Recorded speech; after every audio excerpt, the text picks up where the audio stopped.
This is Live from the Table, the official podcast of the world-famous Comedy Cellar, coming at you on Sirius XM 99 Rock Comedy. Also available as a podcast and on YouTube for that multimedia audio and visual experience. I'm Dan Natterman, Comedy Cellar regular, not as regular as I used to be, oddly enough. I don't know, but, you know, that's how it goes, I suppose. I'm here with Noam Dorman. Maybe you shouldn't have done that gig at Rodney. He's the owner, the proprietor of the Comedy Cellar. The Comedy Cellar, by the way, is adding a new room on the corner of West 3rd and 6th Avenue. Coming 2025, I can't give you any more precise date than that.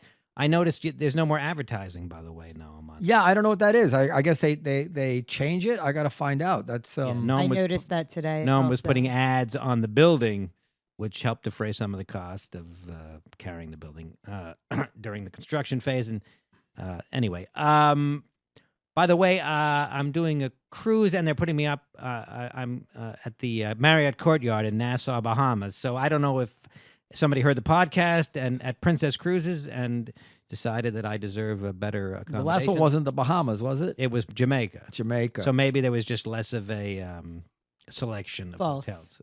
Pardon? Bahamas is nicer, right? False. There are gorgeous hotels in Jamaica. I've stayed in them. But are there Marriott Courtyards? Are there mid-level hotels? They're not going to put me up at a gorgeous hotel. So they've had to put me up at They have the Rose something. Yes. Same cruise line?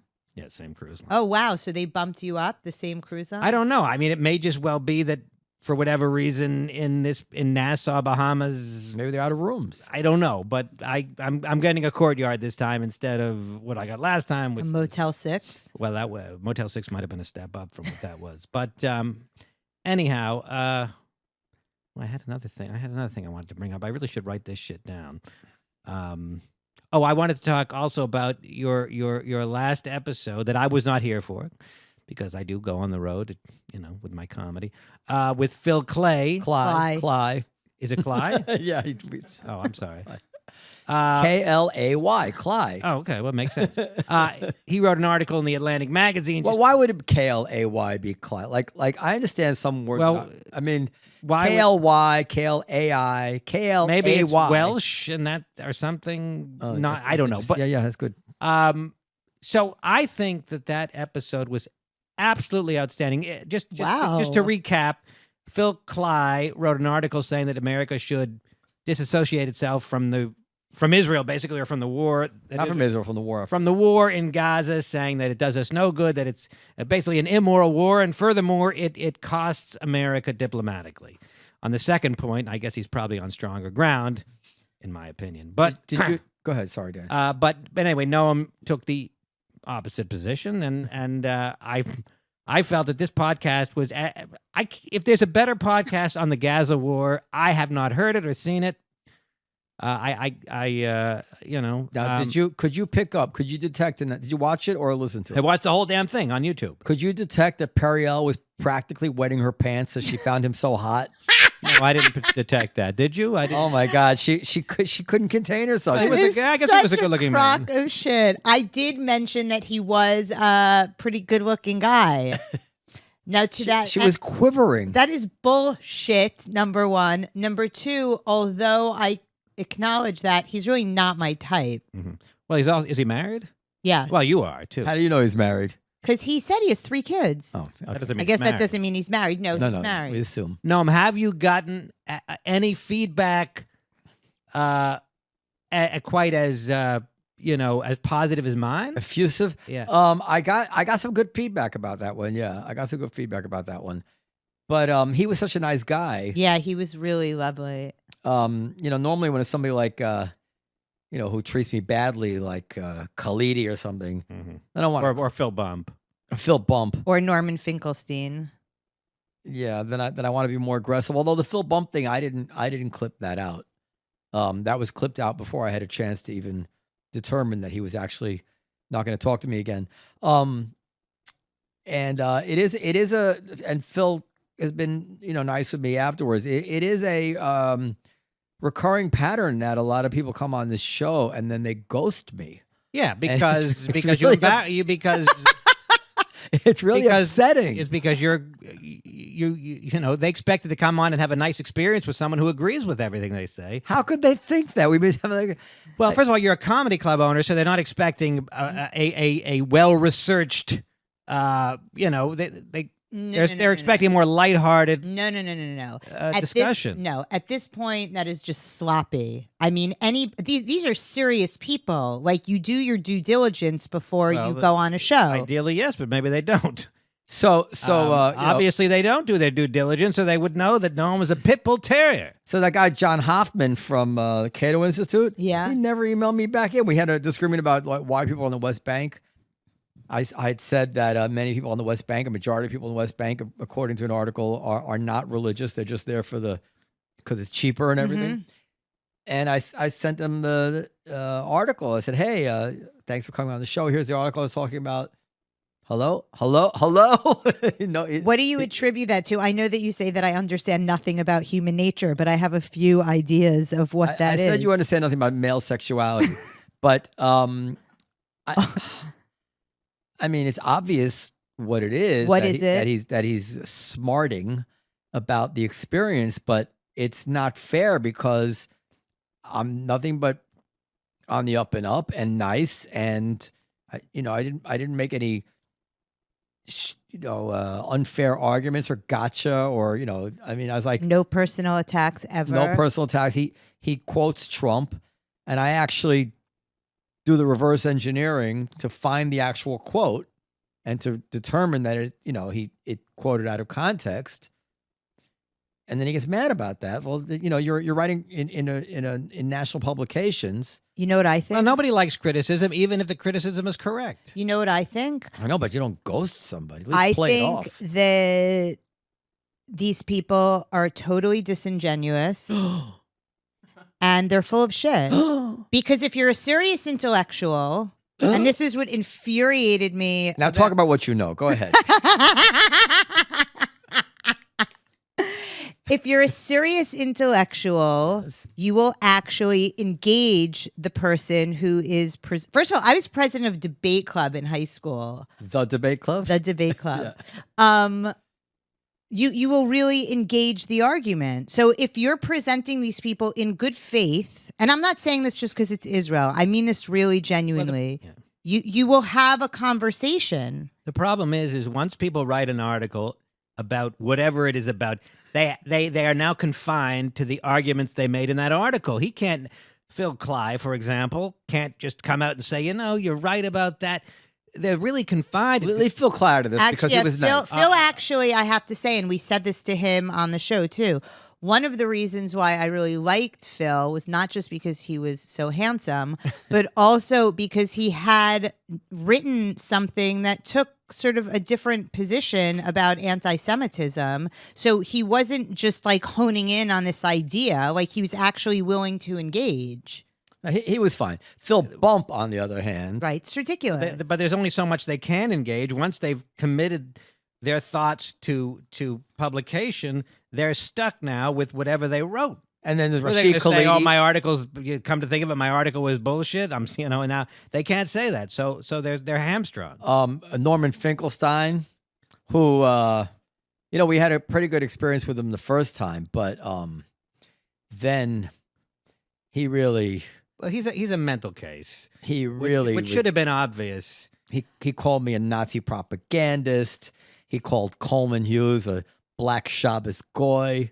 One day you're going to let me share with our listeners the behind the scenes of all of that. Well, maybe we can talk about it because the guy Steve Bonnell, who's Destiny, who's coming on now. He had his own run-ins with Norman Finkelstein. Do you know this? Yes, I do. And so we can probably commiserate about our...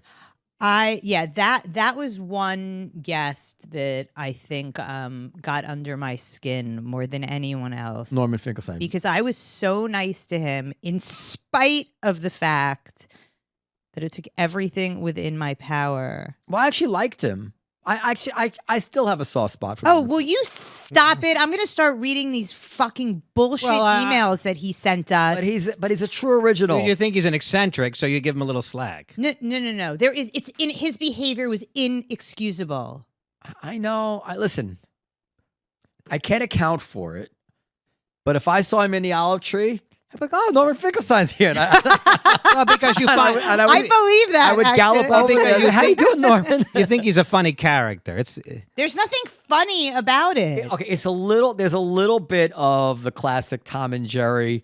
You clock in and you fight and try to kill each other, then you clock out and you're friends afterwards, or like old school like senators. Like I could totally see him actually sitting down to dinner with me now, despite all the things he says. No. maybe. No. He's a warrior, you know. No. Okay, well, anyway, maybe Don't make excuses for his behavior. Seriously, it's fucking inexcusable. It really, really is.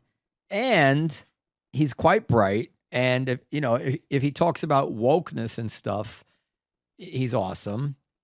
And when he talks about his own personal life with his parents and all that kind of stuff, I also find it very. My life is richer for having Norman Finkelstein. I can't help it. I still find him interesting. That's really what it is. What I didn't about- say he wasn't. What about Aaron interesting. Mate? Aaron and I are good. I have no problem with Aaron. Stop doing that. It makes noise. It picks it up.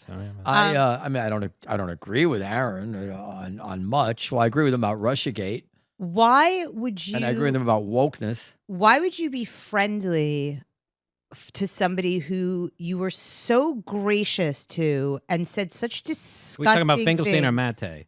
Okay, let me tell you. First of all, forget his position about Israel or whatever. You agree, you don't agree. The fact that those things are really appalling. Let me let you in on a little secret, Perio. 9 out of 10, if not 99 out of 100 people that I agree with are no more intellectually honest than the people that I think are not intellectually honest on the other side. In other words, from Aaron Mate's point of view, most of the pro-Israel people they argue with play loose with the facts, make bullshit arguments, take things out of context. But I'm saying that I'm not talking about that. I'm talking about personally. He said things. Who? We were talking about Mate or Finkelstein? Finkelstein. I know. I had thought nothing. we were on Mate. No, I have nothing to off do with Mate. Mate. I walked out before he walked in. I am talking solely about Norman Finkelstein. Finkelstein. However the fuck you say his which name. is the more Jewish one? Steen, I think somebody told me there's a scene in Maestro. It was Frankenstein. I don't Frankenstein. I don't know how you. From Young Frankenstein. It's Frankenstein. Isn't that? I didn't even see Norman Young Frankenstein. Finkelstein. Whatever. Yeah. I'm talking about the personal. Let's use the more Jewish one because it'll get under his skin. Go ahead. I just said forget politics. I appreciate that about you. Like I really do. Even though I, might not share that ability or desire. I'm talking about the personal stuff. You were so gracious, and you could not have. Cue been the music, more, Max. Go ahead. You could not have been more of a gentleman. Yes. And you're right. the things that he when said. When you're right, you're right. I could not. I was gracious. You were gracious. You were generous. You were generous to the tune of maybe thousands of dollars, actually. And I was furious about it. Yes, if you recall, because you're not gracious. But yes, I don't think that I'm not gracious. I actually rolled out the whatever you call it, the red carpet, but rabid anti-Semites, rabid anti-Semites for him and Dr. Cornel West. And I treated them to a huge spread. And this was after he was already planning to turn on me. It was so. What is that like? Why not? Fuck him. Because from his point of view, he probably didn't want to blow the whistle because he didn't want to risk me canceling the Cornel West event. That's kind of the game theory of it all. I believe. And what kind of a person does something like that? What does that say about somebody's character? Like, why are you then welcoming him into your because no home? one feels that the good qualities outweigh the bad. What good qualities? I don't know. He's amusing, eccentric. It's like Louis Schaefer. Louis Schaefer was, I've over the years found annoying, but come on, seriously, knock it off. We're not talking about annoying. We're not talking about eccentric. We're talking about downright nasty. All right. Well, our guest is here. right on cue. We have Steve Bonnell here, Destiny, who has his own take on Norman Finkelstein. Well, let me We've just we've been talking about let me Norman. just briefly introduce him because Noam, Hello, sir. that's sort of what I do, and you don't deprive me of my kind of moment in the Dan, sun. say hi. Say hi. Hello. How do you do? Yes, we have with us in studio, and which is a good thing because we do a lot of stuff via teleconferencing, but I think it's better to be in person. We have with us Steve Bonnell II. Hey, how's it going? Better known as Destiny, a prominent political commentator and content creator, known for his debating and provocative takes on various issues. Should we call you Destiny, or I guess we should call you Steven? I got my start in pro gaming, and Destiny is my gamer name. Okay. So try to slowly transition. Have you over read to- the book Tomorrow and Tomorrow? It's a book about gamers falling in love. I have not. No. I'm slogging to get through it, but once I start a book, I kind of sort of can't not finish it, so it's taking some doing. But anyway, that's neither here nor By the way, you did something very interesting just now. Yeah? Before we even get to anything, you were trying to determine which side of the headphones was left and which side was right. Yeah. Which is really, first of all, no guest has ever done that before. Second of all, it's just a single microphone, and then you're a sophisticated guy, so it's a little almost OCD-ish, right? Like They go on the left and right. If you put it on wrong, it's probably gonna feel uncomfortable. And then I don't know if I'm gonna have to commit to the bit of it being on incorrectly, or if I'm gonna have to flip it again, or no, why would it be uncomfortable? well, because usually sometimes they're angled a certain way where the Oh, things are good. So if you turn it, it'll actually feel wrong. Is that true? I think so. I didn't even. But is in your head? Is like how would it be? How would it be left? Try it. Flip them. Like it feels wrong now because your ears aren't. Yeah, try it. Well, I don't know if I had them on right. well. Also, No, the Phil. wire is now across your neck. Well, that's right. That depending on which side you're sitting on. Anyway, I thought Anyway, that was, yeah. I thought it was really interesting because being a gamer and everything. I think it's just like it's like a gamer thing. Like anyway, okay. So listen, first, should we start with Norman Finkelstein? We can, but I kind of want to hear what's the difference between normal love and gamer love. Oh, I'm just yeah, curious. The Of guy course. said gamers falling in love. Yeah, but what is that? Well, exactly. I mean, I haven't finished the book yet. It's like it's a love story, but in the against the backdrop of gaming. Did they like meet in the game or? They work on a game together. They create a game together. The game becomes successful, and I haven't finished the book. Oh, But okay. it's a love story set in the back, and the backdrop is gaming. Gotcha. Oh, So all right. I'm not finding it particularly riveting, but it's too late now. I started, and I don't generally not finish books I start. So That's fair. So listen, you have an amazing life story, first of all, that led you to the height of fame debating Norman Finkelstein. Yeah. So actually, let's go over it a little bit. So you grew up kind of poor and a broken home and Not, I would say it's that dramatic. I grew up, I would say solidly middle to upper middle class up until I was around like 12 or 13. And then my parents, for a whole bunch of dumb reasons, or maybe not dumb reasons, quit their job. And then we had a whole bunch of problems for the next few years. And then This is when he's a preteen, his mother's home, with business collapse, his family's home was foreclosed. damn, that's dramatic. Well, so I can go as deep as you want me to. My mom Yeah. did a family home daycare where it was anywhere from 10 to 14 kids, 24/7, watched them in the house. I think when I was like 11, 12, or 13, at some age here, or around 12, there was a kid apparently that was like pulling pants down of girls or whatever. These kids are like 4 or 5 years old. My mom told the parents because she's like, hey, your kid's doing this. Make sure they don't do it in the future. I don't know what's going on. And those parents apparently reported my mom to CPS where she said, oh, she's touching the children.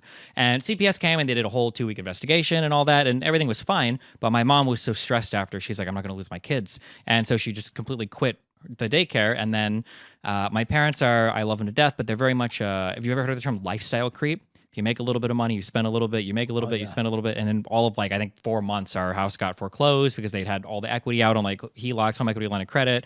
Cars got repoed, sometimes with us in them. It was very awkward. And then we kind of bounced around from some houses. And then eventually they kind of moved to Florida and I stayed in Nebraska and finished my stuff. And yeah, fun times. Child Protective Services, they are a horrible. I mean, I know they do good work, and when it's good, it's good. Mm-hmm. But they ruin a lot of people's lives, and they come in with a very heavy hand. I have my own ridiculous story about Child Protective Services with my stepson, and I threw them out of the house. I won't go into details, and no, I was not accused of touching anybody or anything like that. Okay. It wasn't an accusation towards me or our family, but. I mean, I guess I can't really tell the story, but anyway, I was like, I've you news need for to. you. I said, you come back with some sort of order from a judge or a letter or something, or say, get out of my house right now. I said, how dare you come in here and start making these demands of me? I don't think you have any right to do that. And I never heard from them again. I didn't know you were allowed to kick them out of your Yes, house. most people don't know. They actually showed up at the house with zero authority. Do they have to get a warrant? What is their legal? I mean, they're not cops. I don't think. They're not Maybe they cops. are. Or, it's exactly what Periel said. It was intimidation. Well, Mr. Dorman, we saw that you didn't do this and you ignored this advice or whatever it is. I said, I don't have to take any- but is there something to be said for Child Protective Services erring on the side of caution regarding child welfare, and can you forgive them a little bit for being overzealous on that account? When you put it that way, yes, but I hear enough stories like this that they're not few and far between of them unchecked.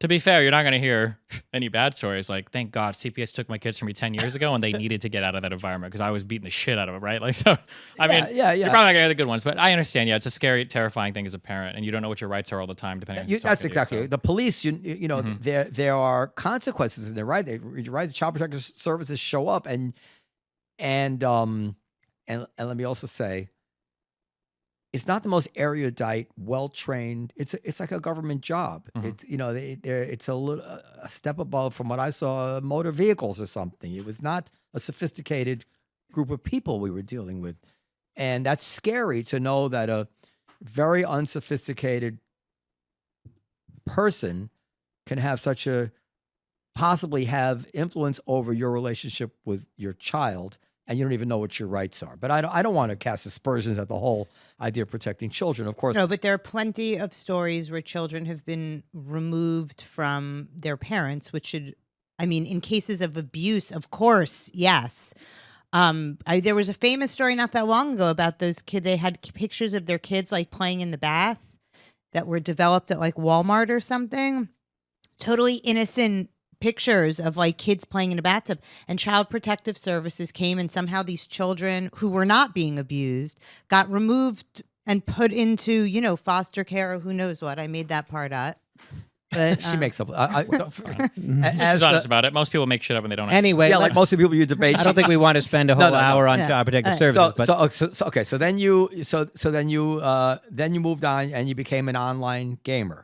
Kind of, yeah, but with a couple bumps in the road. But for the most part, this is quite an interesting American story. So from 16 to 18, I lived with my grandma in like a retirement senior citizen apartment facility because my mom and dad moved to Florida to take care of my mom, my mom's mom, her mom, my grandma.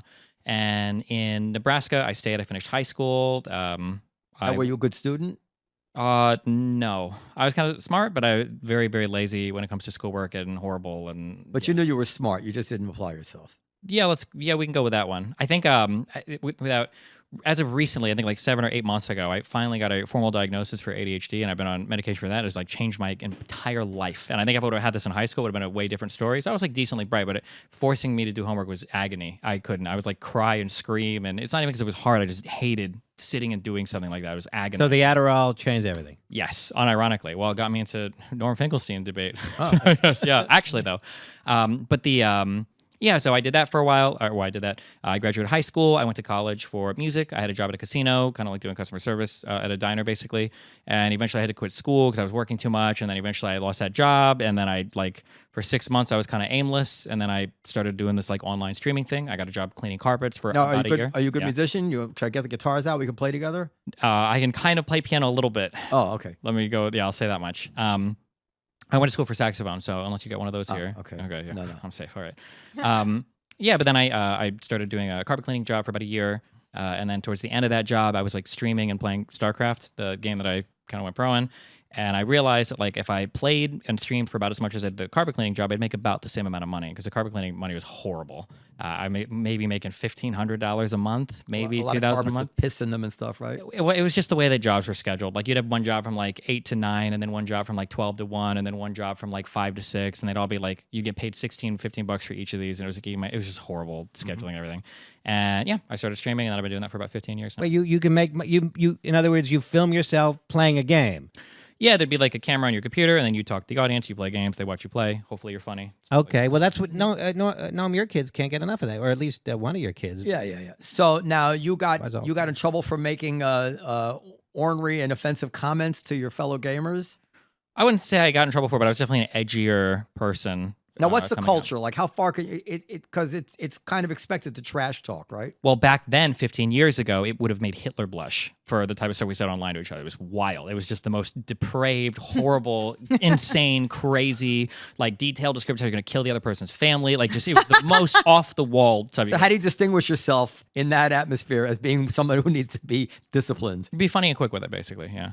Be funny. I guess in a way, it's not to compare any of my profession to yours, but I kind of imagine like an insult comic. Like people are watching you to see like what's the funniest way that I had a sponsorship from Dollar Shave Club, and I used to link my sponsored link at the end of streams and tell people to, just like crazy stuff like that. Yeah, it would be like that kind of stuff that people would watch for initially. Yeah. Do you remember what you said, or can you tell us what was when you finally crossed the line? And I don't know if I mean, there have been a couple times where I've kind of gotten like smacked on the wrist, but I think that the major step back I started to take, I think it was in 2013. I was living in Poland for a few months in like a gamer house basically, and there were other people there, and I heard somebody use the if I say F slur, you know what I'm talking about, right?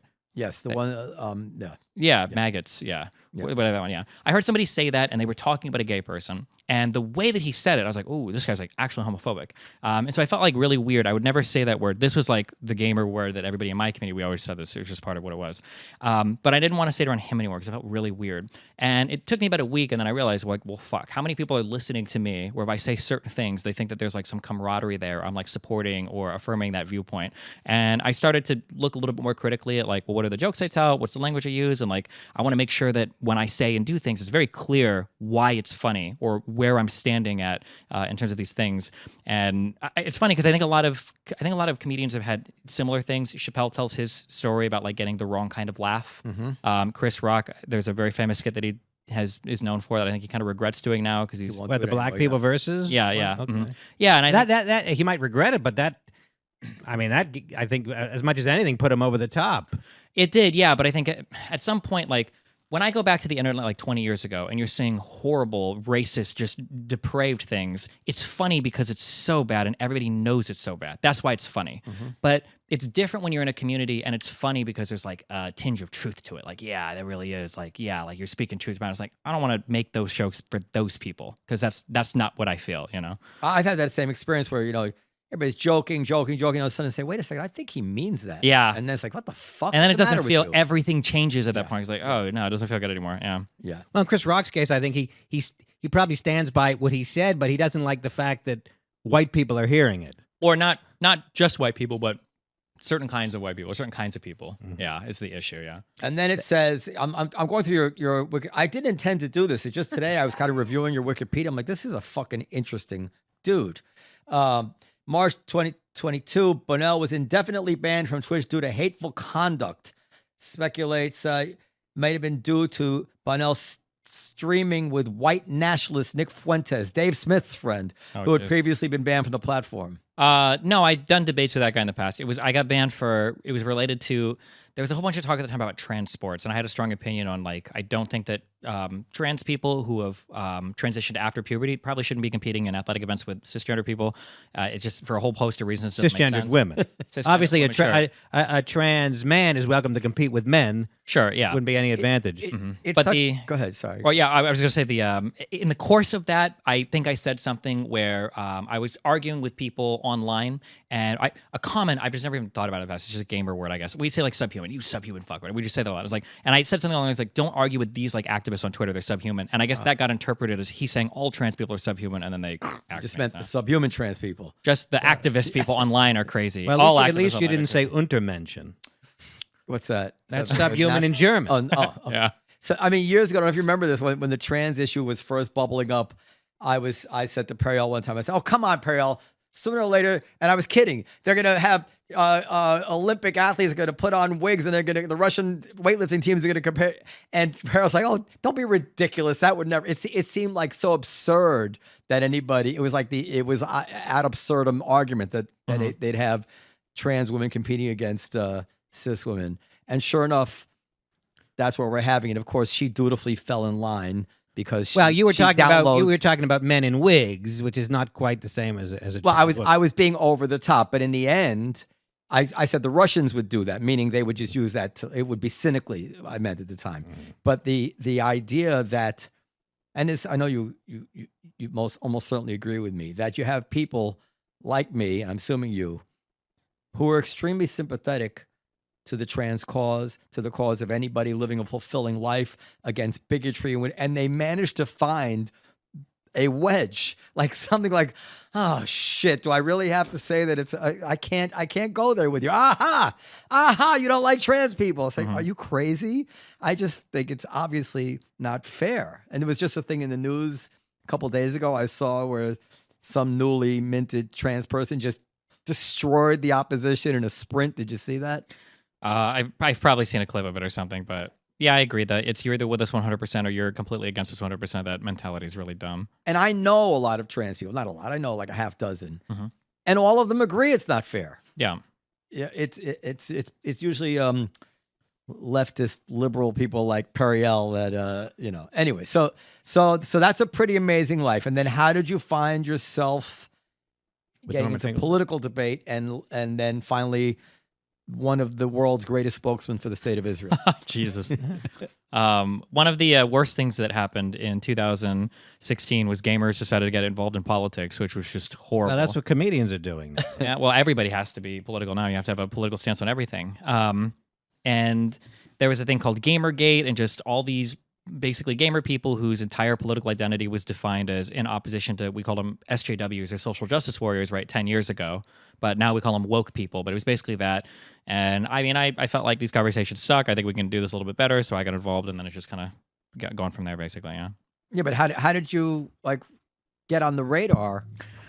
Well, I guess in 2016, so I'd always done a variety of content. That's people knew me because it wasn't just gaming. Like we would talk about like philosophy or sometimes politics or science or whatever was like current events or whatever. I like to argue with people, and I just had a wide range of interests or a wide array of interests. And then around 2016, when the Trump stuff happened, I started to like angle a little bit more politically. And Were then you anti-Trump, pro-Trump? what was I? I was pro Bernie. Pro Bernie. I was pretty anti-Trump, but I don't know if I was like rabidly anti-Trump. The thing is, it's hard because we rewrite all of history so quickly. But in the beginning, nobody really knew what Trump would be. Right. And there were flashes of Trump. I know there was at least one primary that he lost to, I think it was Ted Cruz. And he came on stage and he congratulated him. He said he ran well. And I think there were a lot of people, I think at least hopefully reasonable people, like, listen, Trump does his showmanship thing, but once he becomes in office, he's going to chill out and he's going to like be a good leader, and he'll do his best, even if I don't agree because he's a conservative or whatever.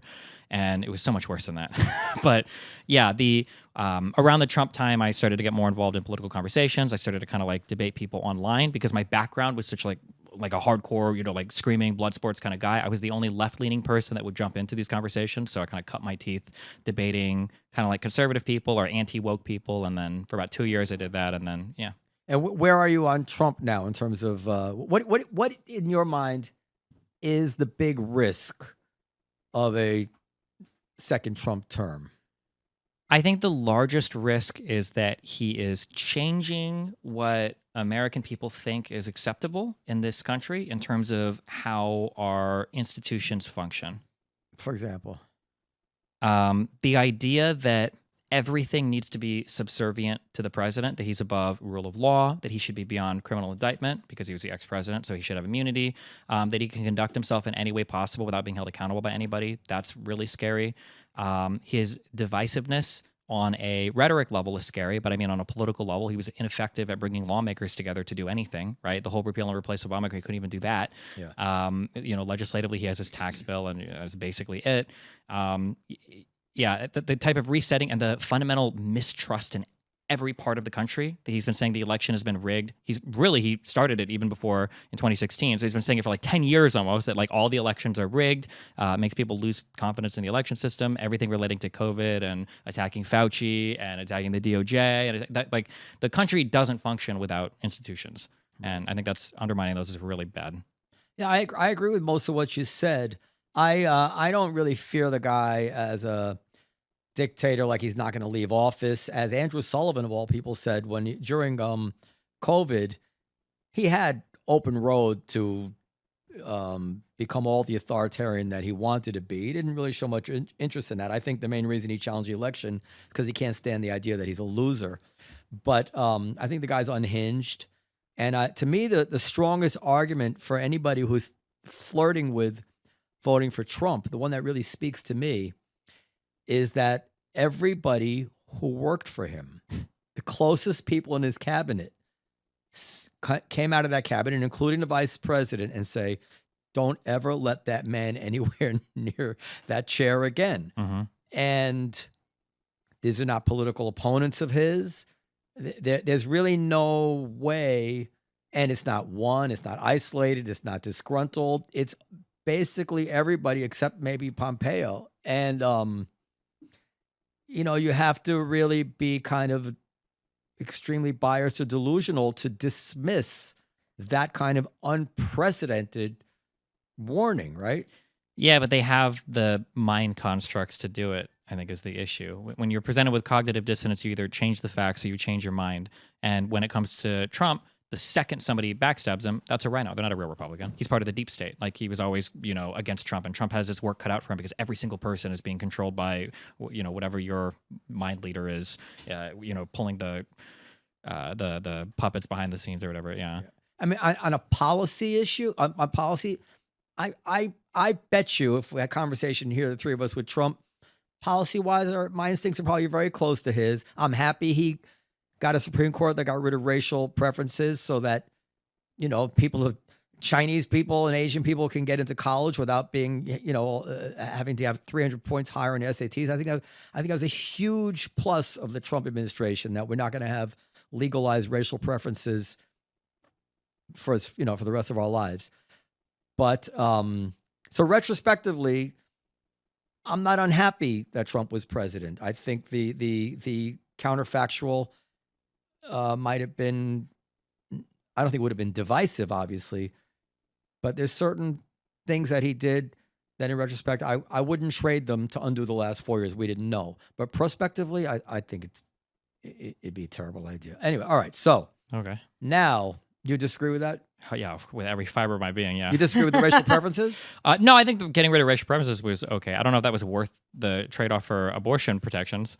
Well, I think now abortion is interesting because it's, first of all, what you saw the headline, there's more abortions performed last year than in any other year in history. So it has not squelched the number of abortions. I'm sure there's some isolated cases.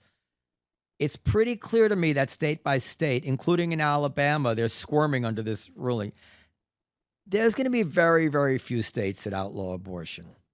And then, of course, at the same time this has all happened, what has swooped in is pharmaceuticals, which didn't even exist. Like, this is the modern clothes hanger abortion, is you order a pill online. So what we traded for that is got rid of this extremely divisive, not correctly decided. It's, most people understand Roe versus Wade was not correctly decided issue, which science was the enemy of, in the sense that the more and more we know about a fetus, the more and more we know about when it can feel pain. Like, right now, Roe versus Wade said, basically to the 6 month, and then if science comes up and says, well, actually, at 9 weeks, whatever it is, it's extremely painful for the fetus to go through an abortion. Has it said that? Or no, I'm saying, in other words, we were not able to react to science. Certainly, we know more about this than we did when Justice Blackmun. When Justice Blackmun made his decision, he saw it as like a clump of cells. I have ultrasounds of my children right towards the end of the first trimester with a thumb in their mouths. I mean, like, we had no concept, whatever. So all of which is to say, I'm not pro life. Mm-hmm. That on an issue which is unknowable, which is when does life deserve protection? I don't see any better system than leaving it up to the will of the Democratic people. Justice Blackmun certainly did not have the expertise to decide that in a way that deserved respect by 300 million Americans. So there's no good answer to that question. Well, there is a good answer. You could actually leave it up to the women who are having the abortions. as a wild idea. Well, that's an interesting point. But just so you know, the polls don't show that women have a drastically different opinion than men on this. Well, tell that to all of the women in Arizona right now who are I know. terrified because they can't have an abortion. Yeah, I get it. But you know, To his point, there's probably a lot of men who knock up their girlfriend who are now terrified that she can't get an abortion either. But I think that the country will be better off without regard to the fact that I know there's going to be more than a few individual cases that will be difficult to look at.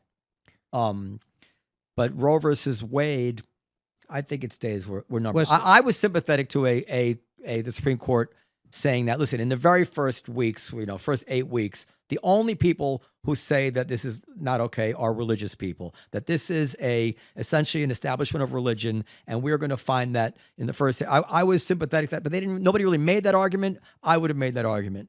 But a lot of people don't know that they're pregnant in the first 8 weeks. I know.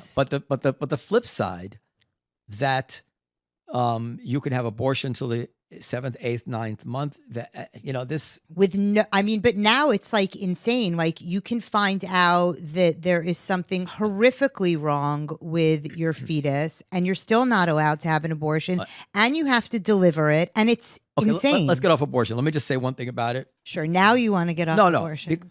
There's a difference between a policy argument about abortion, which is an interesting argument to have, and thinking that the Supreme Court in 1973 decided, that this was a good. I think it wasn't. But I'm sympathetic towards the arguments against abortion, and I'm sympathetic towards some of the arguments that Alito writes out in terms of why it was a bad decision. I think there's a legal concept, stare decisis, the idea that the court needs some legitimacy, and the idea of a court going back and starting to rewrite some of those decisions, I think, is a really scary precedent to set. That certain watershed decisions happen, and the idea that a court should be in the business of going back and rewriting those is just a little bit spooky. I don't know if I agree. It's been done many times. It has, but like when you do it, the court can lose legitimacy, right? Like let's say 2 or 3 justices die and we get a liberal court now, and then let's say they go back and they're like, actually, we agree with Roe v. Wade, and then that decision essentially comes back, or they get rid of the Dobbs. Do we go back and forth on like prior decisions over and over again? It doesn't seem to happen though. I get it. I don't think it will happen that way, and I don't know what the exact standard is as to when you would overturn a prior decision, but as Noam said, it does happen. Most notably, probably the case that everybody knows is Plessy versus Ferguson, which said separate but equal was okay, and Brown versus Board of Ed, which said no, separate is inherently unequal. So that's the most famous example. So you do want some ability to go back on decisions. For sure, yeah, you do. No, and no one ever complains about a decision being revisited when they favor the revisitation. Sure, that's true. Yeah, nobody is principled when it comes to politics. Everybody just wants their own stuff. I definitely agree with that. Yeah. And now, when I went to law school, and when I can remember reading Roe versus Wade and saying, this makes no sense. It was such an abomination. Your penumbra of rights. Yeah, it's legal alchemy. But it was probably pretty wild. I think as a student, did you think, oh, it must be me that doesn't understand? Because after all, these are Supreme Court justices, and I'm just a 1L. I did. I was insecure about it. I speak to people, but no matter how many times I listened to it, I'm like, it didn't make any sense. There's none of this is in the Constitution, nor could a Supreme Court justice determine when life begins. And obviously, if you could make the argument to me that it should be right up until the day of birth, let's say, but nobody even has the nerve to make that argument, meaning that everybody understands a date has to be picked. And if a date has to be picked, the notion that the Supreme Court would pick the date rather than a community that has to live that to me was, it feels like legislation, stripping people of the most fundamental aspect of democracy is that we're going to decide when we think somebody deserves legal protection. Okay, We're going to decide when you can kill a but baby, even if I- not Justice Blackmun in 1973. But even if I grant you that, Yeah. why wouldn't the decision then be left to the individual woman? Like, why do the states get to decide whether or not, like, I have to give birth to The same reason we don't leave the decision whether to beat your kids to the individual parents. or The to kill state has an interest. Yeah. or they kill the baby on the day after it's born. Mm-hmm. All right, let's not get abortion because okay. So Israel. First of all, you were fantastic on Israel. Okay. Can we play a little greatest hits of how awful Norman Finkelstein was to you? I've seen every left. He's been making the rounds. I don't know if he's someone. Do you know who Brianna Joy Gray is? Yes, of course. Yeah, he went on her show and he was like, "Yeah, my goal from the very beginning was to just scream at him the entire time," and I thought it was funny. I'm like, seriously? Now, okay, I forgot to God. get this, but if, Yeah. with your permission, I want to cut one thing into this show later because Yeah, on whatever. our show, he scolded Eli Lake for personal attacks. See, one of the problems, Eli, is I don't think you read very carefully. I'm not going to resort to the juvenile insults that you hurl at me because they're frankly beneath me. So I'm going to cut that back. I meant to get it, I forgot to. But Max, can you play a little bit of those videos? Play the TikTok one first, and then we see. It's like a. God, kill me. I think it's called dolo specialis. It is the most important part of genocide. Turn it up a little bit It is if you proving can. the special. It is a highly special intent to commit genocide. It's possible that Israel could. That's mens rea. No. It's proven The men's that's a mistake. yes, I understand the state of mind, but for genocide there is. It's called dolo specialis. It's a highly special intent. Did you read the case?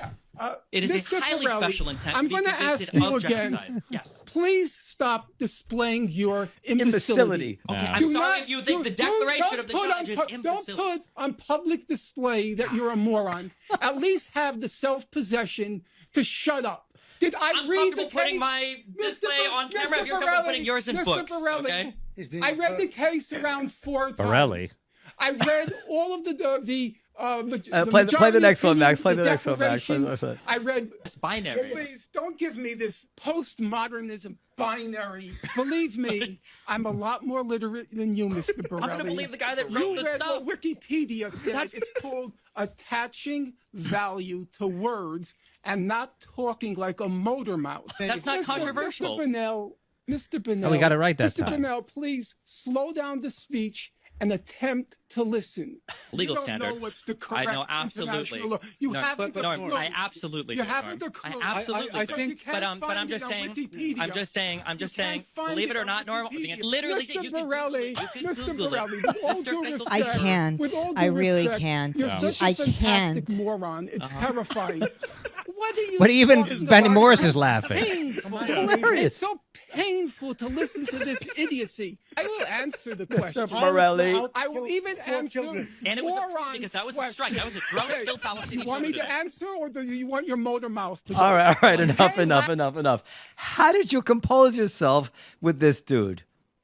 I mean, you let him go. Yeah, it's a lot of training because I've done a lot of different types of debates. But there's when you're doing a debate, it's often better to let the other person lead and to strike more because it gives you a more favorable disposition to the audience. Whereas if you lead or you start insulting them, even if they've kind of earned it, it won't feel that way to the audience. It You did. Maybe it's the way it was cut, but it sounded like he said Bonnell and then went back to Borelli.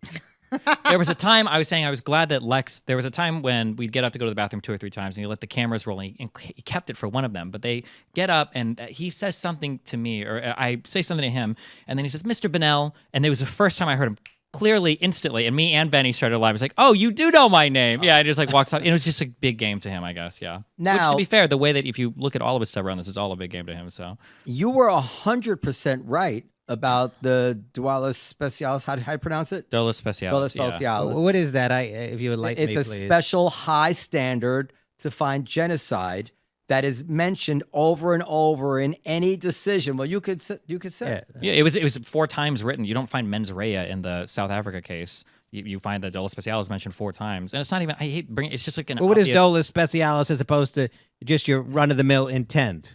Run-of-the-mill intent is like you intended to commit like a certain type of criminal act, mens rea. You have a criminal mind, right? An intention to do a criminal act. Dolus specialis for genocide, there needs to be the highly special intent to like basically eliminate a group of people in whole or in part.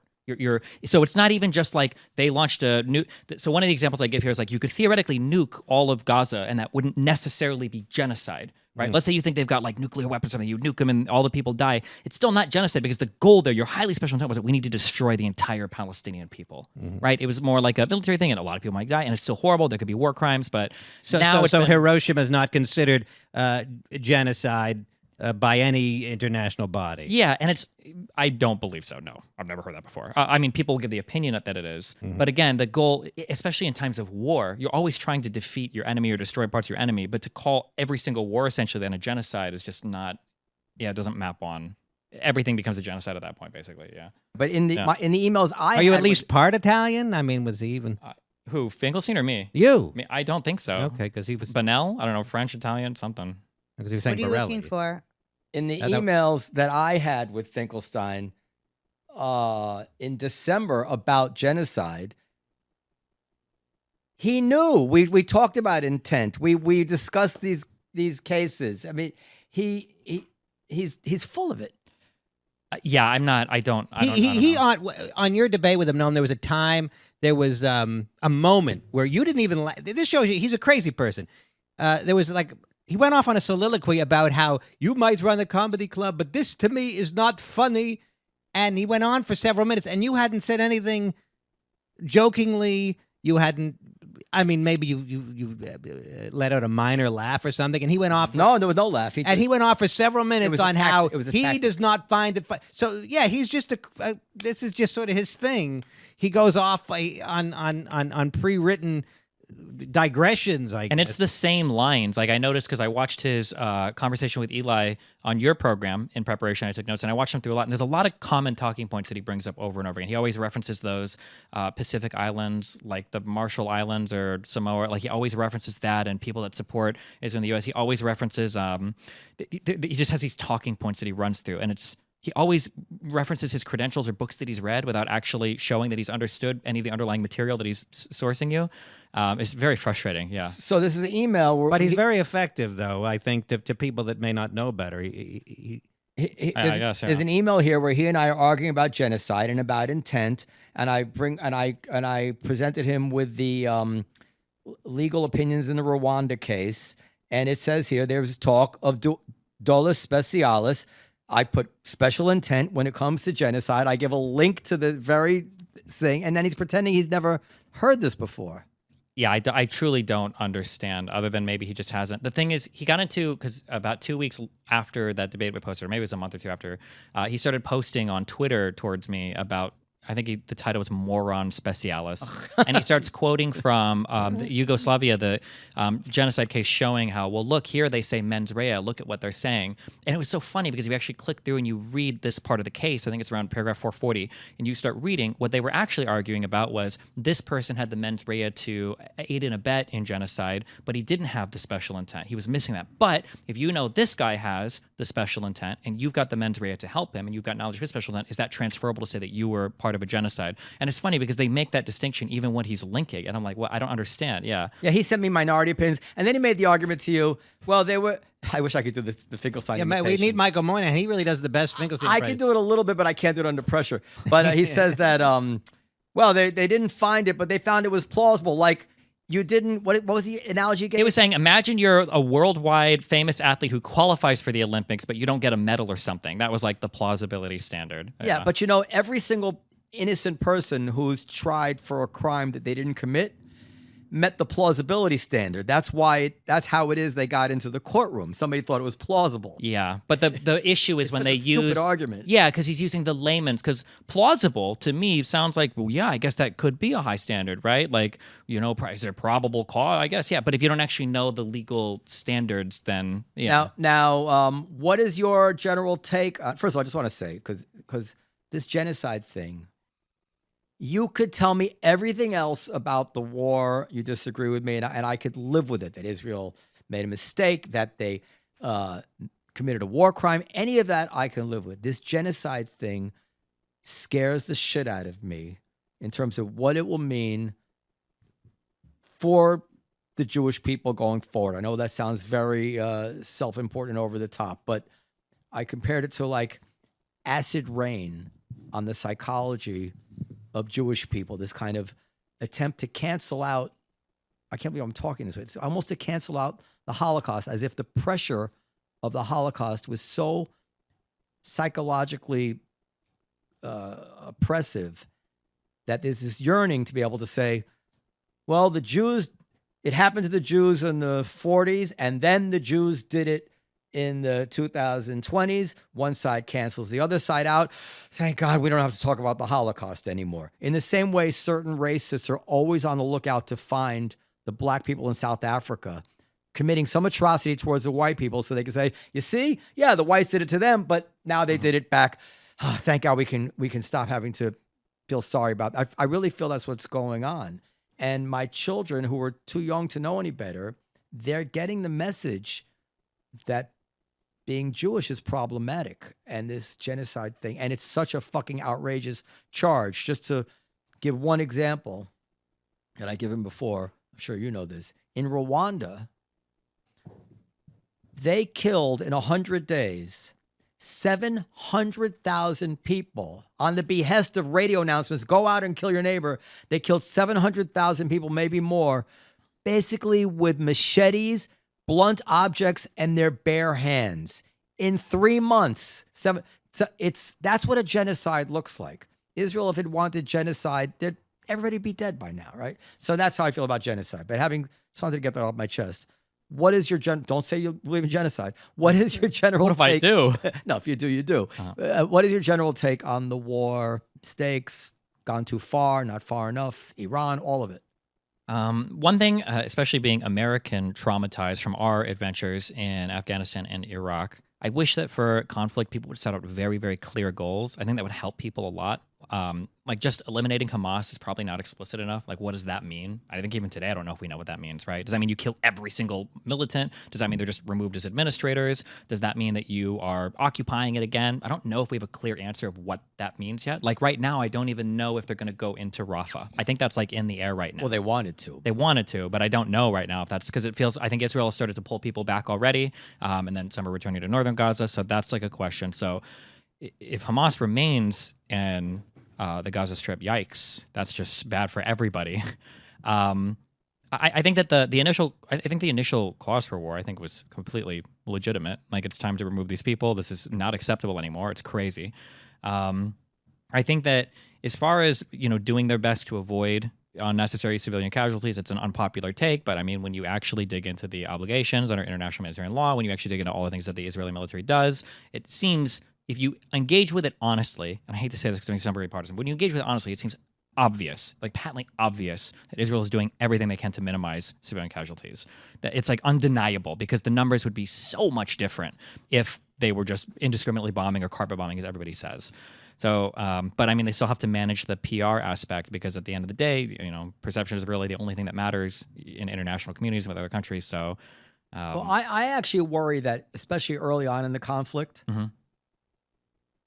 that there was so much rage in the room that some decisions might have been made that shouldn't have been made. That would be human. I don't say human. I say human. I don't mean to excuse it. I mean, it's like, I would not want to bet against that. Maybe that's possible, but the issue is we have no counterfactuals. Do you know how many people have died in Ukraine so far? No, nobody knows. Nobody cares. Do you know how many people died in Syria? How many people died in Yemen? How many people died in Yemen of famine? Hundreds of thousands. Like, no one has any idea, but you better fucking believe every single day. 32,000 a day, 32,500 a day, another 240. We have every single fucking number. And it's like, Jesus Christ, I guess in here, every single civilian death absolutely matters more than the combination of however, like, if you looked at the coverage for the area and you looked at how many people talk about it, the strong opinions about it, my feeling, I guess like 10 million people have died in Palestine and maybe a few have died in the surrounding Middle East. That's what it seems like. That's what the attention makes it feel like. And then when you look and like, I'm pulling from history, I'm pretty sure historically from 1900 to 2024, I'm pretty sure more people died in the Syrian civil war than Arabs and Israelis and Palestinians have died in the history of Israel-Palestine. Oh, absolutely. It's not like, it's like 300,000, I think, at least, I think, for Syria. And it's, are you even at 100,000? If you, maybe a little bit more, if you add up all the wars, all the massacres, everything, it's like, Jesus. Yeah. There was a time, I don't know how the numbers have changed, but I remember this statistic, it was reliable at the time. During the Iran-Iraq war, in one day, more people had died than in all the Arab-Israeli conflicts on both sides. Because that one by the end was 1 to 2 million deaths. That was an insane in conflict. one day. And this is not a day remembered in history. It was Yeah. just another day in the Iran-Iraq war. Do you want to say something, Dan?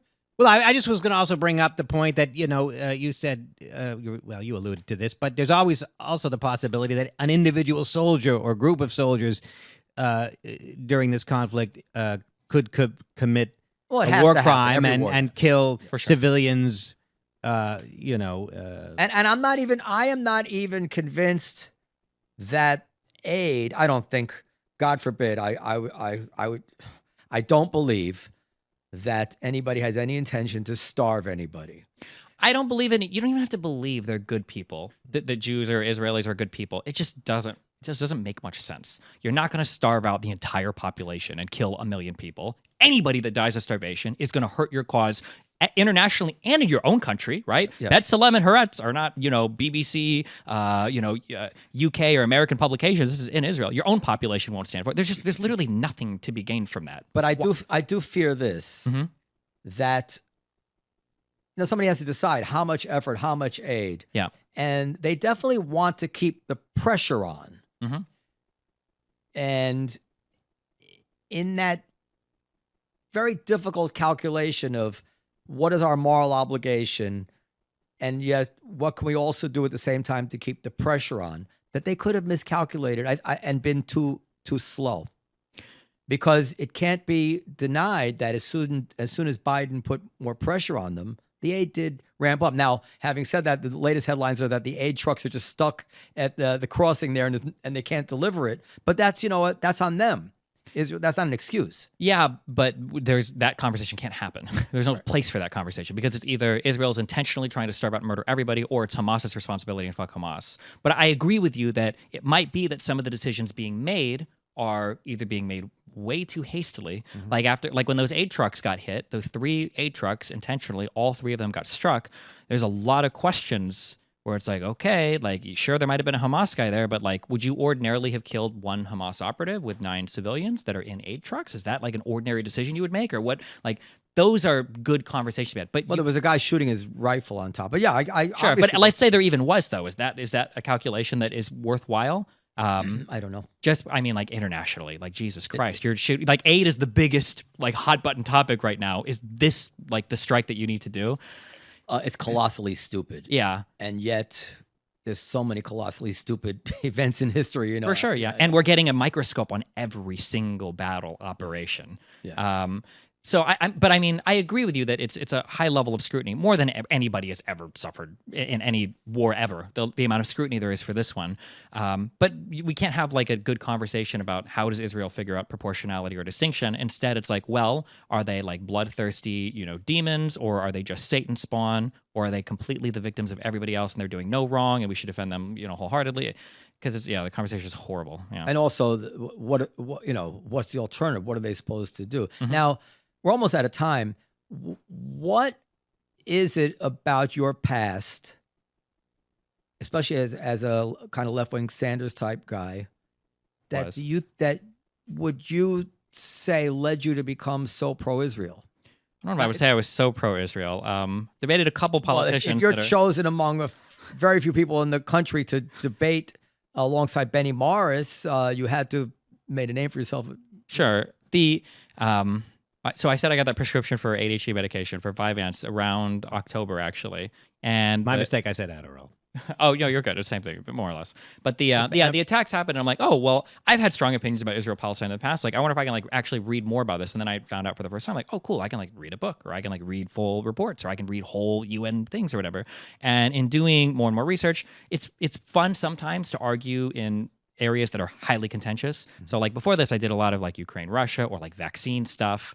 So those are fun areas to argue in. But this particular one, there are wildly different interpretations of history and wildly different factual interpretations of things that I don't think should be as controversial as they are.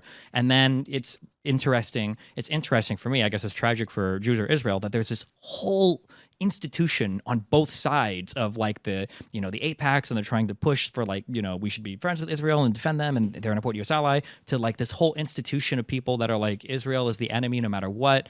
And yeah, I don't know. It's very interesting how strongly opinionated the whole world is on this particular conflict, and sometimes the most unbelievable ways. So the part where I thought you guys basically wiped the floor with the other side, and after that it was really just nothing that mattered other than being entertaining, was that they were making the point that, and Morris agreed, that the notion of expulsion was from time to time mentioned by Zionists and whatever. It was in the air, I think was the term that Benny Morris used. But the fact is that nobody actually took any steps to do it. And it was only after the attack that any of this happened. And to say that, it's very sloppy. Sure, some people said it, but are you saying that if the Palestinians had accepted the partition, while after dancing in the streets, they were then going to start expel? It's not really plausible. Just like, the same way you could say whatever you want about how they were coveting Jerusalem and the West Bank, but it was only after they were attacked. All these pivotal moments, whatever you think about whatever lurked dark in the heart of the Jews, all the bad luck to their cause happened as a result of aggressive, murderous attacks. Mm-hmm. And that's on them. And it's tragic because we don't have the counterfactual. But like I've said, for Gaza, you could destroy Israel in 2 weeks. If you were Hamas and you actually built dedicated bomb shelters for your civilians, and you didn't do any rockets from there, you didn't do any attacks from there, no military ammunition storage or whatever. If you were to build those shelters and put people in there, if Israel were to strike a single one of those, then it's over the next day. Whatever would be in office would be completely expelled. International support would collapse. Why would they need bomb shelters if they were peaceful? Israel has no, but I'm just saying that you could prove at that point, finally, we have an attack where they did it for no reason. But yeah, every other thing, it's like, well, look at all the territory they got in 67. Okay, well, what happened right before that? Or look at the war in 48. Okay, well, what happened right before that? Well, look at and it's like, yeah, but like Jesus, like if you would just chill for one fucking second, maybe they are crazy, murderous people, but you always give them an excuse right before it happens. Stop, I just think it's really interesting that you're like, actually, no, I'm not really that pro-Israel. Like, I'm just looking at facts. Well, because I think that there are things that Israel does, and they don't come out in my debates as much. I debated a guy called... Say whatever you want, because I'm not cut it out. Go ahead. Say whatever I want. Oh, is it Simcha Rockman? Oh, God, he's a big Knesset member, or he was... I debated far-right Zionist people, and there are some things that I think that Israel hasn't done itself any favors. Sure, that's not what I'm saying. Let him finish. Okay, go ahead.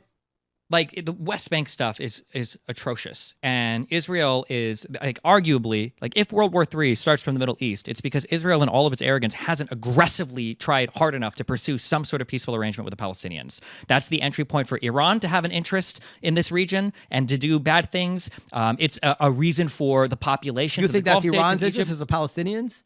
I would dispute that. I don't think No, I think Iran's interest is fucking with Israel. Yes. Palestine is a good excuse. But if they weren't an excuse, right? Look at what happened. You know where a lot of Palestinian people live? In fucking Jordan, right? And guess what Jordan did when Iran launched those missiles? They shot some of them down, right? Israel needs to do something, because right now I think the issue is both sides like the status quo. Palestinians, because they literally never suffer any political defeats ever. They can always say 67 borders, no matter how many times they fuck up, it's always 67 borders, and the whole international is like, yeah, international law. And Israel's like, okay, well, we'll keep fighting because we're expanding all of our settlements, we're making more and more gains, like, fuck you guys, I guess. That status quo can't exist any longer. It has to stop. I agree. I think that, as usual, innocent people suffer at the hands of terrible government leaders. But I want to say this to you. The thing that enraged me about watching you with Finkelstein, and we started the show like this, is that he takes this holier-than-thou moral high ground, and it is so fraudulent, and it is such bullshit. I hate him because I have receipts. Mm-hmm. All right. Don't. Sounds like you're changing the subject. Me? I'm not changing the subject. I mean, I'm trying to. Well, but I want Noam to respond to, because I think Noam, I would imagine, disagrees strongly with Mr. Bonnell just Oh, the said. West Bank. I mean, I think that That Israel prefers Borelli? to be in a constant state of war, and no. My take on that is that I agree with you that the settlements are atrocious, and that especially the most recent coalition government is atrocious, but that the Second Intifada, and then 2008, and then 2014. 14, yeah, and then the March of Return with Yeah. the balloons in 2018. Yeah, The ought to have demonstrated to any reasonable person that there is zero interest and political will on that side to make a deal, number one. And number two, then even if you get that far, which I don't think you can, then you have to be able to say, and if they made a deal, whoever made that deal would then be able to promise Israel that 6 months later Hamas would be sending rockets in. And obviously they can't do that either. So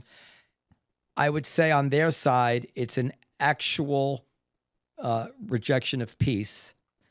And in the Israeli side, it's an opportunistic use of their rejection of peace to be selfish and try to get what, I mean, in other words, we should say they should leave it pristine. Don't make a fucking move on the West Bank. And that apparently is too tempting for these religious people. And then the Israeli electoral politics, kind of like ours, is so on a razor's edge that these small parties have, and that's not written in stone, have so much power that they're able to extract these settlements and whatever it is. And that's terrible. I can't defend it. I'm just saying it happened. But in the essence of truth, in my opinion, is if a Palestinian leader wanted peace, said he wanted peace, made a speech for peace, the Israeli public would immediately fall in line. And I know Benny Morris agrees with me. I'm jealous that you got to spend time with him. I think he's an intellectual hero of mine. And he's a very brave guy. And it's very interesting how he went from being such a huge advocate for the Palestinians to such a dismissive of the Palestinians while not changing a single fact that he thinks is true. I compared it to this meme that goes around of a left-handed pitcher and a right-handed pitcher. And some people see it as a left-handed pitcher. Some people see it as a right-handed pitcher. And people who see it as left-handed say, what the fuck? How can you possibly see it as right-handed? You know? And I think a lot of disagreements are like that. Like that's people get mad at each other, but they just actually, and I'm finishing my long thing. On that point, when Finkelstein said in that debate to Benny Morris, I can't even imagine being in the mind of an Israeli. I don't even want to try to get into their mind. As a historian, you're literally Jewish. You can't imagine what people is. But you can speak for Hamas and then support the Houthis? despicable. Wait, what? Yeah. So Benny Morris, he saw a left-handed pitcher. And after the Second Intifada and a few of the other episodes, now he sees a right-handed pitcher. The actual picture hasn't changed. It just, he had an epiphany in that way. And I think his more recent epiphany, with the benefit of wisdom of age and these events, I think that's the actual true one. But I don't want to defend outrageous conduct of Israel. I'd like Israel to be holier than fucking now, so nobody could say a single word about their behavior, and that's not the case. But they would anyway. Even Right? if they That's were fine. holier That's than not. thou. But that's not an excuse. It's frustrating that there are good reasons why people will say the Palestinians feel the way that they feel. But I feel like that same charitability is never granted on the other side. They're like, well, of course the Palestinians are upset. You continue to expand settlements in the Oslo Accords. It's like, okay, well, there were also still suicide bombers during the Oslo Accords. Well, of course the Palestinians feel upset. You blockaded their stuff. And it's like, well, yeah, that's because in 2004, 2005, when Hamas was taking over, a whole bunch of shit got shipped in there, right? And even during the Second Intifada, that's where a lot of the weapons and stuff came in. It's like there's always an excuse made for why the Palestinians feel the way they do and the reasons they're taking the action to do. But like, is there Except- any... But there is one difference that if you were to graph the Palestinian attitude towards Israel since 1900, there's really no change. If you were to graph the Jewish attitude about wanting peace and what is a huge slope toward the right. Yeah, but Huge. this is why I'm so naive and stupid, okay? Because I thought that, like, with a conversation with scholars, it's going to look a lot different than my horrible online debates. We were just screaming at each other, and this was the worst. The most interesting thing to me, especially with all those people there, even if it could have just been between Benny and Finkelstein, the most interesting thing to me is that all of the normative power and the moral loading today comes from two fundamentally different histories between what happened in that region. And it would have been so interesting to go back and forth, point by point. Like, where are all of the peace deals that Palestinians offered that were left on the table? Is there even one? There's not, right? Why can we say, I asked Moeen, like, you're saying that the Israeli logic is one of exclusion, that Zionism is a supremacist organization that and an ideology that would never allow for. Okay, well, what about Lucen when they accepted they would have taken the whole Gaza Strip in 52? What about for the partition plan in 47? What about in 48 when they kept some Arab Peel Commission when it was a Yeah, there are more Arab Israelis today than there are Jews living in every other country in the Arab world. Like, I think their one peace offer was the whole thing is Palestine, but some of the Jews can stay if they have been there sufficiently long. sure, yeah, And it's just like, how they you can say- speak and they can learn Arabic and live as a minority. Yeah, and how can you say it's just the different histories? Like, even when you think of 67, like when you go back to the 67 borders, that doesn't mean, a lot of people think that means going back to, what, Palestine? That was just occupied territory by Jordan and Egypt. That was never Palestine. Like, why? But it became bad when the Jews occupied it, or yeah, it's just so frustrating. And even my contemporary understanding, 'cause you could even go back probably 4 or 5 months ago even and find me saying things like, yeah, Hamas is bad. We need way more moderate people like the PA or the PLO and Fatah. I didn't know the history. And then when I go and it's like, oh, these organizations have literally always been doing this. They were called Fedayeen, then they were called PLO, then they were, Black September and Civil Wars. It's like, okay, well, fuck me. It's always been like this type of conflict. Also, And, do you agree with this? And this doesn't apply to all Israeli advocates for sure. But with Benny Morris versus Finkelstein, Stein. there is I'm glad you people make that mistake too. 'Cause You I never people. know. I don't know. I never know if it's Stein or Stein. So I'm glad you guys fuck it this up is too. how you get thrown off Twitch. You say you people. Yeah, I do say. Well, I'm already thrown off Twitch. I do say you people, but okay. There is a different spirit. Morris really in his heart is constantly trying to see things from both sides. In his books, one of the things I like about Morris's books, I don't know if you've read them, any fact that you might need to make the Palestinian argument, you can find in Morris's book. He includes almost like he relishes in including inconvenient facts in his books.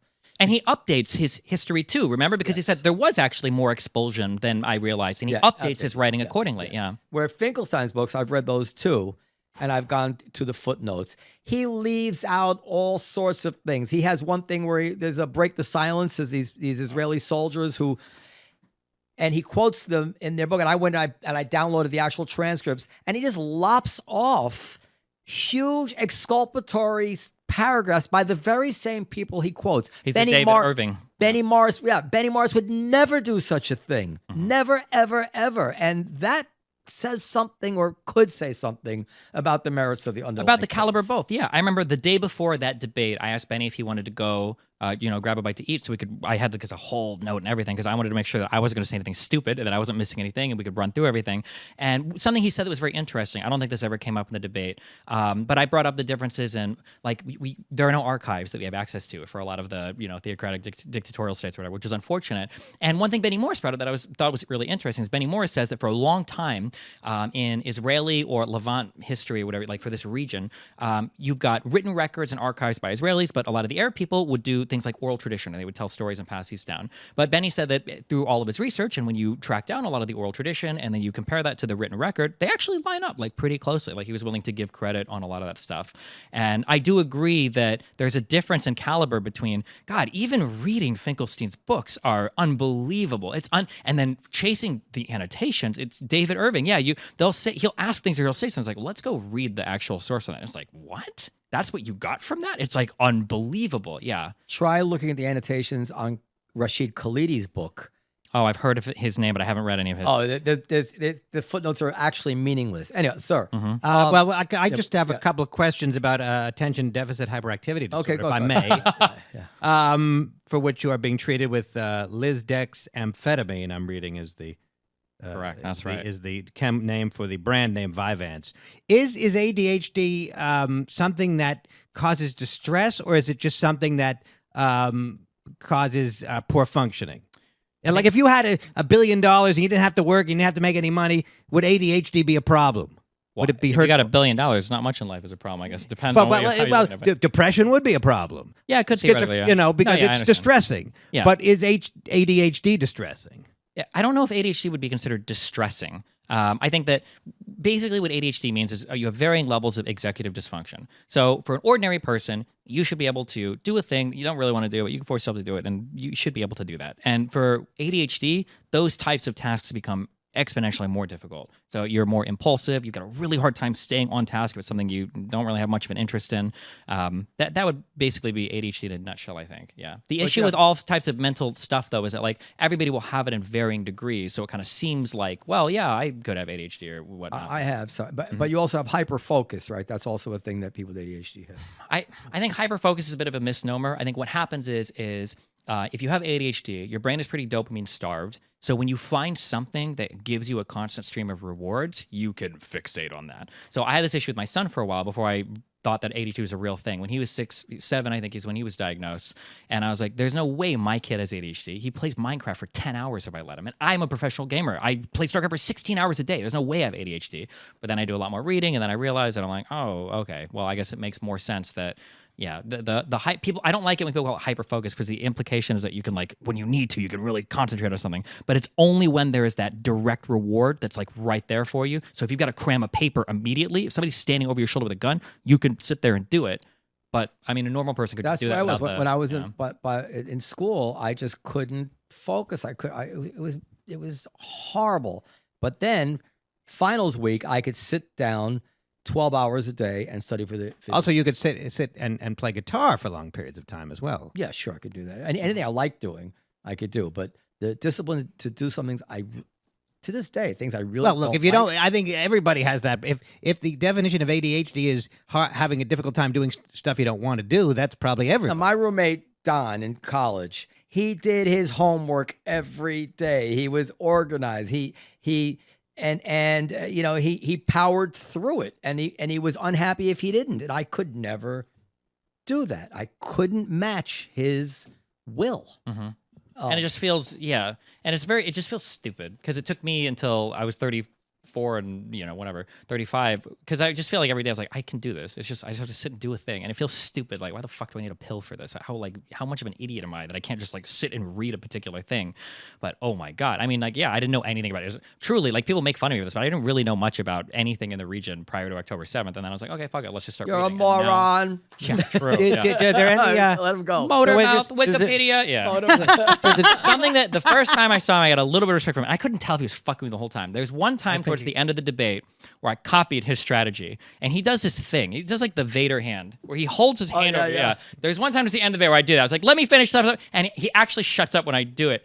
And he leans back and he smiles a little bit. It's like, are you fucking with me the whole time? I actually can't tell. God, fuck. I think there's an element of that. Yeah, I think there is. Yeah, there absolutely is. And you see it through the rest of his. I didn't know until after the rest of his life behavior. Oh my God. Yeah. Well, you're leaving town tomorrow? Tomorrow morning. Yeah. Oh shit. Why? All right, because there's a lot of people coming down tomorrow night that you would you'd really enjoy meeting, and they would love to meet you. But all right. Kid, that sounded so horrible. Yeah, but I live online. It sounded like a Jewish conspiracy thing. I did a clip. So every now and then, okay, so when I was doing my research for all of this, sorry, let me explain the background of that comment. When I was doing the research for all of this, I'm starting from nothing, and I'm legitimately reading and researching everything online. So I'm asking questions, and sometimes I look down because I'm asking because I don't know a thing. For instance, there's one part where I'm going through a whole bunch of old maps trying to find if Palestine is on it, and a lot of them are angled differently. A lot of them have a lot of different names, and there's one map that comes up, and it's like colored, and I'm trying to find where's Israel, Palestine? And then eventually I find it, and it was just an ordinary map, and I was like, oh, but people clip that, and they're like, 3 months ago you couldn't even find Israel on a map, and that's what they're quoting from, and I'm like, okay, so at some point I'm like, well, fuck it. If I'm just gonna get quoted in like 20-second things, I'm just gonna say some wild, stupid shit. And I went on some 1-minute thing because I talked to Ben and then I talked to Candace Owens, and Candace Owens got fired, and somebody said she's a great genius, by the way. But go ahead. a very great genius, yeah. And somebody asked me, did you get her fired? And then I did some whole 1-minute spiel about how because I've been so faithful to Israel and the Mossad sends me talking points. I saw that. Yeah, the Jew-lumni. And people went with it online and actually believed that was a real thing. So when you just said, now I got a bunch of people that would really like to meet you tomorrow, people are going to hear that like, it's the fucking Mossad. No. So what he did was he purposely baited people to cut him out of context. But he said, I'm going to say that. And sure enough, they did cut him out of context and spread it around to, But it was such an obviously stupid. The Jewlumni, like alumni for Jews. I said that, and they believed that was a real thing. The Jewlumni. Like, Jesus Christ. All right. I would love to meet Candace Owens. She's a fellow Stanford High graduate, albeit a couple of years after me. She is really. She's not. There are a lot of nuts people out there now who are very influential, conspiracy theorists, who from time to time say things that many of us agree with, and then they get a pass by those people who agree with them to say that there's space aliens and all kind, and it's a real problem. She's crazy. You get something correct, like one time. Was it a Burberry? What was the name of the guy in The Big Short? Michael Burry? I don't know. I think he predicted the housing stock crash. And now if you look at any of his financial predictions, they're all horrible, but people will always riot on that one good prediction. And it's just like, Tucker Carlson says one crazy thing after another. And you'd think he'd be laughed out of polite society. He's not. And smart people will defend him. But didn't you hear when he said that the Pentagon is studying alien spaceships for their weapons systems? And he says that's a fact. We know that now. That should be the end of Tucker Carlson, right? When we had gatekeepers back when I was a kid, that would have been the end. You would have just gone off into the night. But now nothing. Same thing with Candace Owens. One crazy thing after another. The Muslim Quarter is a concentration camp. That's a craziness that keeps them relevant, I think, and is part of the secret sauce to their success. One of the things I felt recently, I said this, that I don't think anything can happen anymore. That's just like a thing that happens. It always has to be part of some fucking plot. Yes. Like the fires in Hawaii was Jewish space lasers, or the train derailment in East Palestine was like the Democrats trying to poison the environment. You remember that a year or two ago? Or I don't remember. Like every single new event that happened. Oh, the bridge getting hit was the Mossad trying to get pressure off of Israel. Every single thing that happens has to be part of some broader conspiracy. It's so ridiculous. By the Jews. Wow, and most of them are not. All right. Next episode, you'll tell us which ones are. I can't tell you. We don't know you well enough yet, Oh, okay. but we're close. All right, sir. It's great pleasure to meet you. You did a fantastic job on that debate. You're a righteous goy, and You get an invitation to Shabbat dinner. Thanks. I'll keep that in mind. And as you go in and out of New York, I'd like you to make this a stop to hang out here. You probably enjoy the Comedy Cellar. And I want to thank you very much for stopping in. Well, thanks. I appreciate it. I've heard really cool things about you. I just came from Ryan Long's show, and they said that you were a guy that has like huge principled attachments to talking to a lot of people, and they were super grateful that you're here. So I hear a lot of amazing things about you. So thanks. I'm honored that you had me here. And Ryan is terrific. Ryan is terrific. Podcast at comedycellar.com for comments, questions, and suggestions. Thank you. Bye-bye. Bye-bye. Bye-bye. Bye.